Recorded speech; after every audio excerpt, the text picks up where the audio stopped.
The rich husband and the condo will be mine. I'll introduce you to my ex as a thank you. Emily whispered in my ear as she leaned in close. Julie, you're too plain for a rich man and a condo. Just get out already. I had stopped breathing unconsciously, so my chest was tight. I was breathing heavily through my shoulders. Get out? I couldn't speak properly because of my erratic breathing. Emily burst into laughter at this. Oh, Julie, don't cry. Sorry, Julie, but I've decided to live with Emily now. Mark said, thrusting the already signed divorce papers at me mercilessly. I was betrayed by both my husband and my sister. Taking the papers, I felt even worse and crouched down, clutching my stomach. I could feel the piercing stares of Emily and Mark. I couldn't hold it in anymore. I looked up, having kept my face down, and let out all the laughter I had been holding back. There's no way I was going to cry. The ones who will be crying and screaming are Emily and Mark. My name is Julie. I'm a housewife in my 40s. Recently, I remarried. My husband's name is Mark. He's 2 years older than me. He was a tenant in the apartment I owned. As I cleaned the apartments, he would say, "Thank you." Gradually, we started making small talk, and it developed into a relationship. I thought you were just a cleaner. I'm already in my 40s. I wasn't stylish, just tying back my black hair, so it wasn't surprising I was thought of that way. I was really surprised when I found out you were the landlord. Mark worked while also doing investments as a hobby, and before he knew it, he had missed his chance to get married. I also had a fondness for investments, and we hit it off. It naturally led to marriage. Mark always praised everything about my investments, saying, "Amazing." Not only that, but when I made a simple meal, he would be thrilled, saying, "Delicious," and if I massaged his shoulders, he would look blissfully happy, as if melting away. He's older but somehow childlike, a pure man. I wasn't of an age to wear a bridal dress a second time, so I felt bad for Mark, who was marrying for the first time, but we didn't have a wedding. Instead, our new home was in a high-rise condo, as Mark had wished. Wow, what a view! Although it was just on the 5th floor of the high-rise, Mark was dazzled by the view of the city. It's so luxurious for just the two of us, so much bigger than my old apartment. He was excited. I had no idea his honest nature would take a complete 180 degrees turn. It started when we invited Mark's colleague to our home. Wow, amazing! Sam stood in the middle of the room, mouth agape. This is your place? It's like a hotel. I've never stayed in such an amazing hotel. Surprised? It's really amazing, right? Mark said, proud, as he urged Sam to sit cautiously on the leather sofa. Oh, this is for you. Sam said, handing Mark a cake. Oh. Mark said with a confused smile. Thanks. This is the $30 cake they sell near the supermarket, right? There was no need for Mark to say it in such a sarcastic way. Sam shrank back, looking uncomfortable. Thank you for the cake.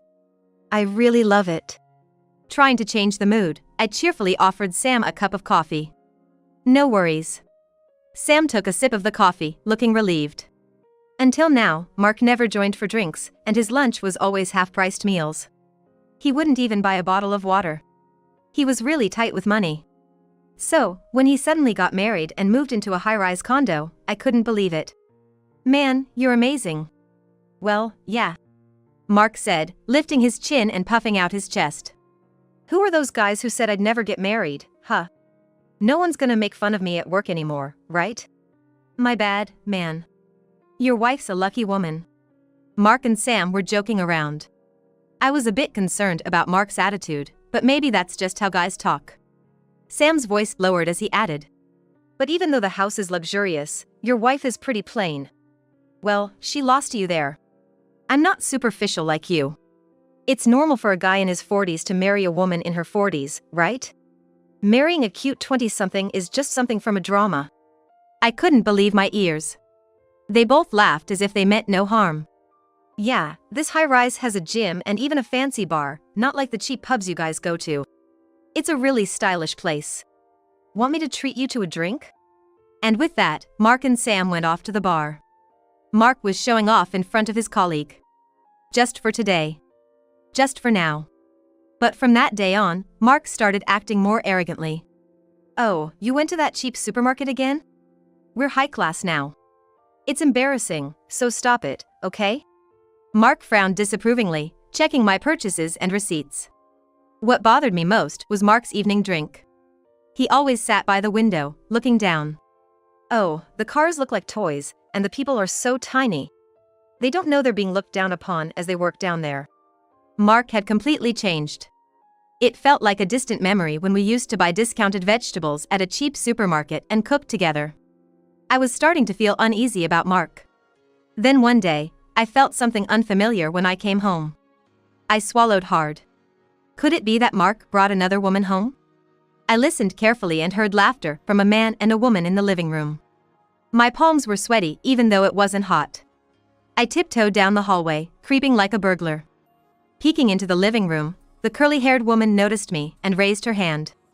Oh, Julie. Welcome back. Emily? My tension immediately dissipated. It was Mark having drinks with my sister Emily. But then, why? I hadn't told Mom about the new place, though I did inform her of the marriage. Emily probably heard about the marriage from Mom, but I never expected her to just show up. You could have told me you were married now. I am your big sis, after all. Let me celebrate your marriage, at least. Emily, already drunk, leaned on Mark's shoulder. Apparently, Mark had told my mom about our new place during the wedding greetings. I really didn't want to. I had even told Mark beforehand that my relationship with my family wasn't great. But of course, if your spouse's mother asks where you're living, you'd naturally answer. However, my mom's question wasn't just small talk. She probably just wanted something to look down on me for. They must have laughed behind my back, thinking the story of US living in a high-rise was a big lie. Wow, I'm surprised. I can't believe you actually live in a high-rise. It's so luxurious and spacious, totally different from our old family home. Well, yeah. This is high-rise quality. Lucky you, Julie. I'm so jealous. All the while, Emily was touching Mark's arm and thigh excessively. Mark's face lit up with every touch. Julie really moved up in the world from being a fast food wife, huh? Mark, looking smug, suddenly tilted his head. Huh? Mark, didn't you know? Julie's ex-husband used to work at a fast food place. She used to go there a lot. It's kind of funny, meeting like that when you're not in high school, right? A fast food place, huh? I can't believe you married a guy with such a high schooler job. Your ex-husband was like a freeloader, wasn't he? Totally. Mom and I were so worried, we were against the marriage. But you were all, I love him. I'm gonna marry him, like some tragic heroine. You just went off and married without telling anyone. Emily and Mark laughed heartily as they drank their beer. Hearing them mock my ex-husband, Joshua, made my head feel like it was being squeezed. I wanted to stop the conversation right away, but I couldn't move. Then, after about 5 or 6 years of marriage, your husband suddenly passed away. Straight to heaven. Poor Julie, really. You didn't listen to our advice, married some weird guy, and look what happened. At that moment, I raised my right hand high. Emily screamed, snapping me back to reality. My hand was trembling above Emily's head. Hey! You were about to hit me, weren't you? Emily's eyes widened in shock, then she blinked slowly. Suddenly, she seemed weak and leaned heavily on Mark's shoulder. It was scary. The whiny tone in her voice sent shivers down my spine. Julie! What were you about to do to your own family? Mark yelled at me, and I clenched my trembling hand. I'm sorry, but Emily was. Shut up! Are you trying to make excuses after making your sister cry? I thought you were a kind woman. I'm disappointed. Emily's sobbing mouth revealed her white teeth. Her overly red lips, certainly laughing, were visible. Mark gently stroked her stiff, curly hair. Oblivious to her laughter, enveloping her in kindness. But they were speaking ill of Joshua. What? Do you still have feelings for your ex-husband? Mark wouldn't listen to me. That was the moment a complete rift formed between us. It's always been like this. My family looks down on me and makes me a laughing stock. That's why I wanted to keep my distance. Ever since we were young, everyone favored Emily for her good looks, including Mom and our late father. In contrast, Mom often told me, don't worry, you can get cosmetic surgery when you're older. While Emily enjoyed a fashionable student life with boyfriends, I devoted myself to studying. I did it because Mom praised me when I scored 100 on tests. But after a while, 100 became the expected score, and I'd get scolded for missing even 1 point. Julie's studying hard, that's great. I'm so proud of my smart sister. She's studying for her future cosmetic surgery costs, you know. I even brag about it to my friends. Emily, not academically inclined but glamorous, often ridiculed me. Do I still have to be laughed at by my family, even as an adult?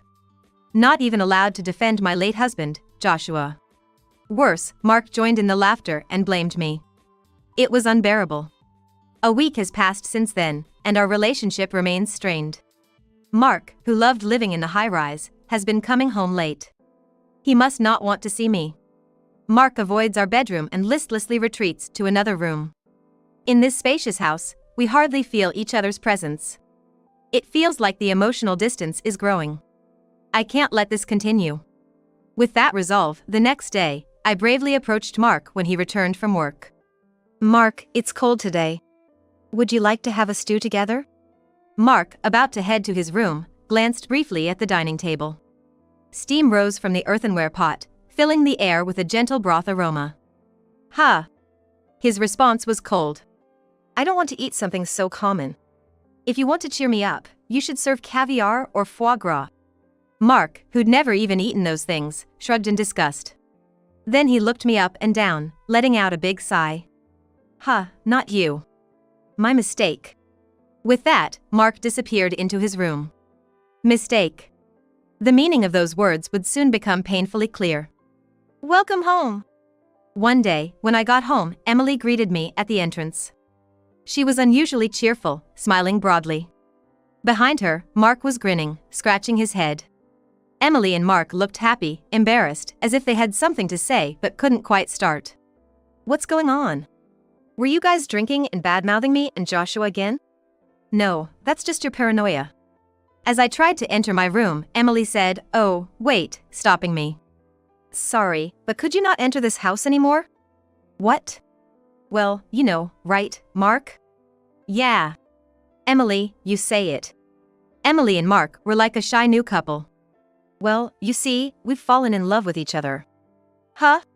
In response to Emily's foot-stomping excitement, I could only offer a deflated reply. Emily is not a high school girl. She's a woman in her 40s with laugh lines. Somehow, I'm the one who feels embarrassed. Julie, you still love your ex, don't you? I was hurt. So, it's only natural for Emily to change her heart, right? Huh? I nodded, but I couldn't comprehend. Really sorry, Julie. Emily's apology lacked any sincerity. She put her hands together in front of her chest, pouted her lips, and tilted her head.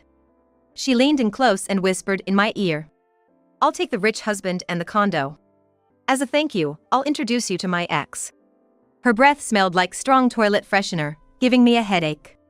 Her red lips barely touched my ear, causing goosebumps. It's okay, Julie. Don't worry.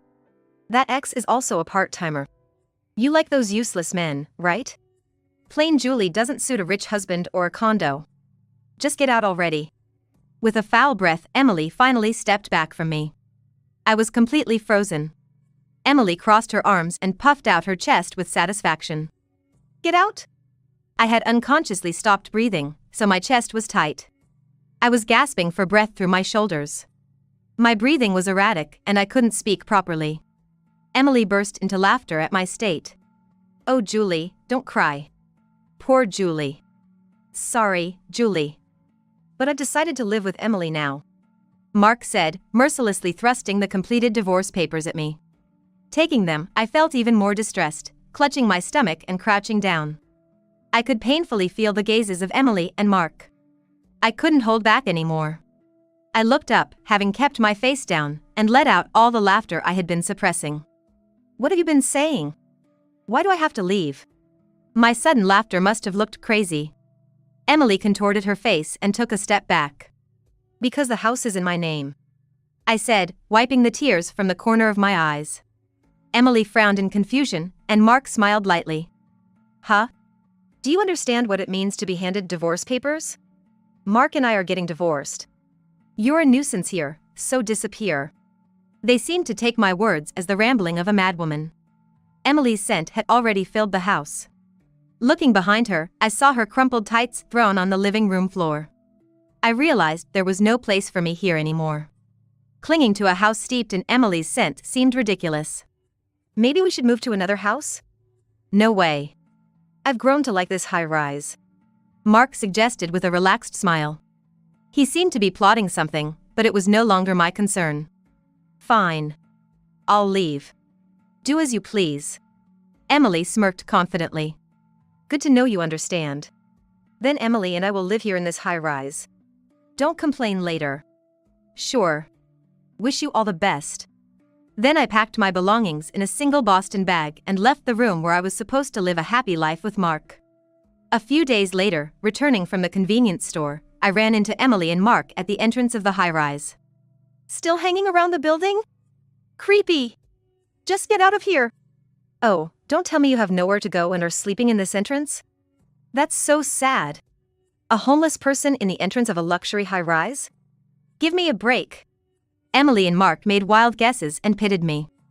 I ignored them and headed for the elevator. What?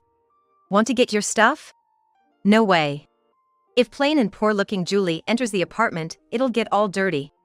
I'll send your stuff in cash on delivery to your place. Where should I send it? A park or maybe a station? As I walked briskly, Emily and Mark followed me like goldfish poop. I was about to press the elevator button when Mark hastily stopped me. Hey, Julie, that's the elevator for the upper floors. Are you out of your mind? Maybe she's senile from the shock of being dumped by Mark? Right. Good thing we left the senile old lady. I don't want to deal with caregiving. Ignoring them, I pressed the elevator button. Hey, don't mess around, homeless. It's disrespectful to the upper-class residents. When I got into the elevator, Emily and Mark's eyes widened as they glanced at each other. Just before the door closed, they squeezed in. Mark, experiencing the high-floor elevator for the first time, was thrilled as if he were on an amusement park ride. And then, the elevator stopped at the top floor. Oh no, this isn't a place for the homeless. Let's not do this. We'll get scolded by the real upper-class residents. I don't know anything. While trying to hold me back, Emily and Mark curiously looked around. I kept ignoring them and opened the door to the room in front of me. Ah! Entering someone else's place. I glanced at them and entered the room. Mark, flustered, grabbed the door just before it closed. Slowly pulling it open, he stepped into the top-floor apartment. Hey, Julie! What do we do? Should we go in too? After hesitating in the entrance for a while, they tiptoed down the hallway. Wow! Arriving in the living room, Mark couldn't help but exclaim. The glass-walled room offered a panoramic view of the city. A stark contrast to the fifth floor. What? Why are you here? I sat comfortably on the sofa, finally looking at Emily and Mark. Why? Because this is my home. Emily and Mark's jaws dropped. I had to move here suddenly after being kicked out. Oh, and you said you'd send my remaining stuff cash on delivery, right? Please send it to this room. They looked like they were about to scream, but only their mouths moved. Why? How? Because it's my house. How many more times do they want me to say this is my house? I told you everything was in my name. The room you're living in and this one, they're both mine. What? I didn't know you owned the top floor too. I thought the best place you had was that fifth floor room. Did you deceive me? Mark, who had lived in my apartment before we got married. He asked if I had better properties and wanted to live in the best one. I didn't deceive you. The person living here on the top floor just moved out recently. You're lying. The top floor? Me on the fifth and Julie on the top? No way, don't joke around. Julie, of all people. Mark's smile twisted as he scratched his head. Emily, should we really be living on the fifth floor? Below Julie? Let's move to a higher apartment than this. Right. Let's move. Mark, let's find an apartment not just with a view of the tower, but one that looks down on it. They held hands, their eyes shining with a splendid future. Yeah. So, Emily, you own an even higher apartment? Huh? No way. Oh, too bad. Then let's just buy or rent one. Emily, I'm counting on you. What? Huh? Their earlier brightness vanished, replaced by puzzled expressions. Hey, I've been a bit confused since earlier, but what do you mean by houses owned by Julie? Is this place really Julie's home? Emily asked with a strained smile. Yeah, sort of. Julie, of all people, is so cheeky. You studied hard to get cosmetic surgery, but in the end, you bought a high-rise instead of spending money on surgery? No, that's not it. I get it. It's a loan, right? With a loan, you can buy anything expensive. So that's the trick. Don't scare me like that. Emily convinced herself and nodded with crossed arms. But you can't beat Mark, right? He owns a few apartments on the second and third floors of this high-rise, and he has lots of other lands and apartments. Julie, you're out of his league. Mark looked away guiltily, closing his mouth. But those are mine too. After all, I own this entire high-rise. Huh? But Mark said they were his. Emily's pleading gaze turned to Mark. Emily expected a confident Mark, but the real Mark's face was pale and contorted.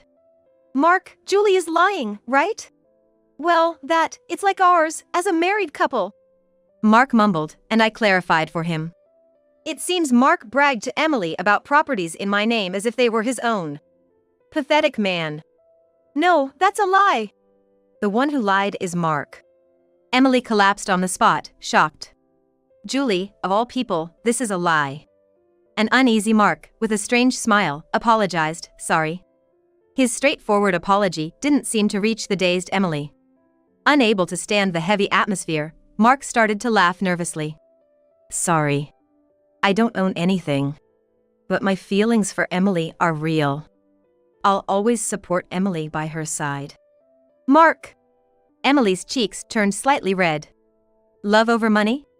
No way, that can't be true. So, Emily, how much do you own? What? Own what? Like, land or condo? Huh? I don't own anything like that. Why? Emily and Mark looked confused, raising and lowering their eyebrows with pitiful faces. Emily, you were more loved by your parents than Julie, so you should have been favored, right? What happened to the apartments you inherited from your father? Inheritance? What are you talking about? Don't tell me you lost all the apartments you received? What are you talking about? Emily screamed, and they both fell silent. They made funny faces at each other, opening their eyes wide, pursing their lips, and baring their teeth, as if in a staring contest. I lost this staring contest. Mark, you misunderstood. I do own many places and lands, but it's indeed from inheritance, not from studying hard. You can't buy one or two high-rises just by studying. But the inheritance wasn't from my father. Emily and Mark swallowed hard, shocked by their misunderstanding. I inherited them from Joshua. Emily looked baffled for a moment, but then burst into laughter. Joshua, the fast food guy? Yeah. But not a part-timer. I had explained this to my family when I decided to marry Joshua. It's true we met at a fast food place, but Joshua was not an employee there. He was the landowner of the fast food place. It's baffling how they twisted it to make him out as an employee. No matter how much I corrected them, they laughed and said, yeah, still working part-time at your age. Joshua came from a family of wealthy landowners for generations. I explained plainly, causing Emily's eyes to nearly pop out. He was rich enough to live leisurely without working at a fast food place. In reality, Joshua was serious about his work, and I didn't quit my job just because I married him. We didn't live leisurely, and that's why the fortune was preserved. Moreover, I learned about investment and nearly doubled the fortune I inherited from Joshua. Mark's lips quivered slightly. Sure, Julie said she inherited, but why from her ex-husband? I thought it was from her father's estate. Usually, inheritance comes from parents. That's why I thought Emily, being more loved, would have a much larger fortune. If both are rich, it's natural to choose the better-looking Emily over plain Julie. You tricked me. Mark accused weakly. I had indeed told Mark about inheriting from my late husband. Why do people who make assumptions have the wildest imaginations? I didn't know that. I wasn't told. I hadn't bragged about being rich, but I had repeatedly insisted that Joshua wasn't a part-timer. It was Emily's ears and brain that shut out the truth.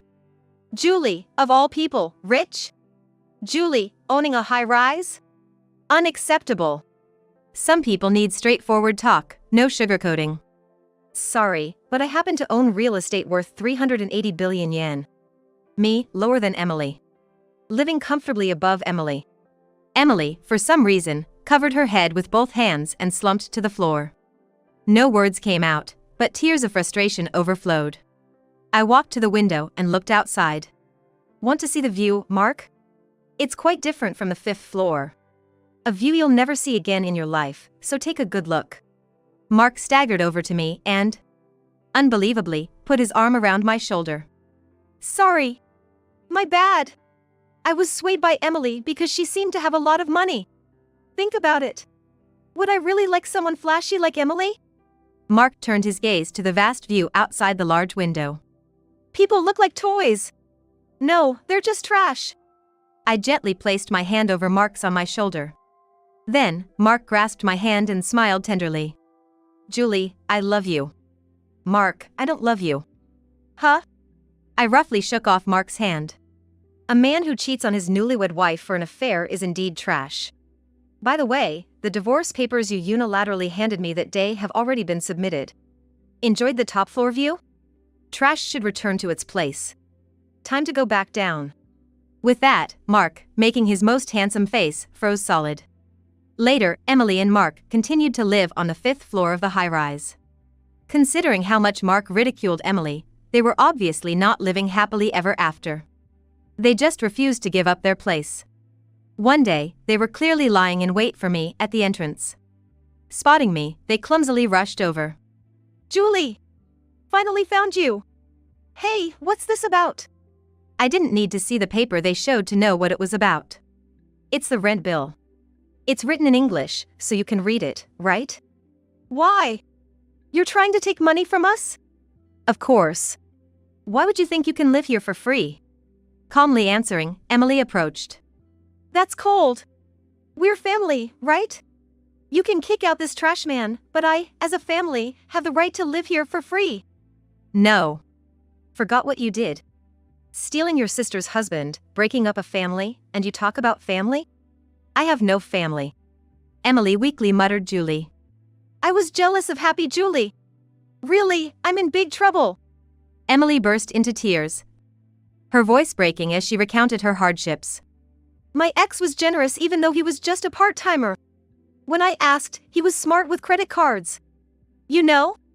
With revolving credit, you can spend $2,000 one month and pay only $200 the next. It's a good deal, right? But then... Emily sniffled in frustration. Before I knew it, I was paying for my ex's shopping too, and when I reached my credit limit, he dumped me. Don't you think that's sad? I'm broke, and now you want me to keep living in this high-rise? And she was planning to introduce this ex to me. Yes, he dumped me. But it's okay. You still have Mark, right? Maybe your ex and Mark are similar, both equally worthless. I heard Mark was into investing, but he only ever asked about my affairs and never shared details. Well, it makes sense. He couldn't say he was blowing most of his salary on betting on horses. Just because you have money doesn't mean you dress flashy. Joshua and I never wasted money and were very modest. I thought Mark was the same before we got married. He didn't talk much about himself, seemed humble and kind. I was mistaken.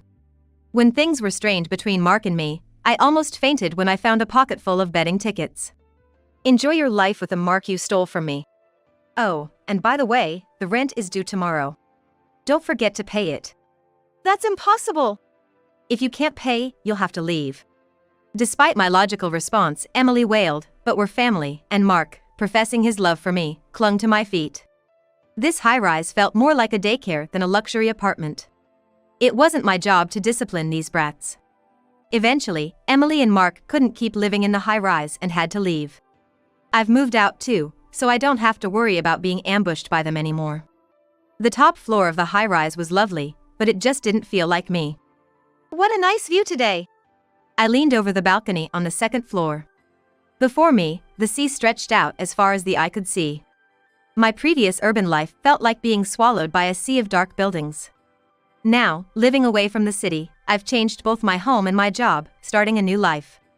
The neighbors share their vegetables and seafood with me. There's a senior colleague at work I get along with. Life doesn't always need parents, siblings, or a spouse. It's enough to spend time with people you like. Even without a family, I am perfectly happy on my own. Joshua loved the sea too, I remember. I am a free-spirited singleton. Yet, in my heart, there's always Joshua with his smiling face. I've realized that I'm alone, but not lonely.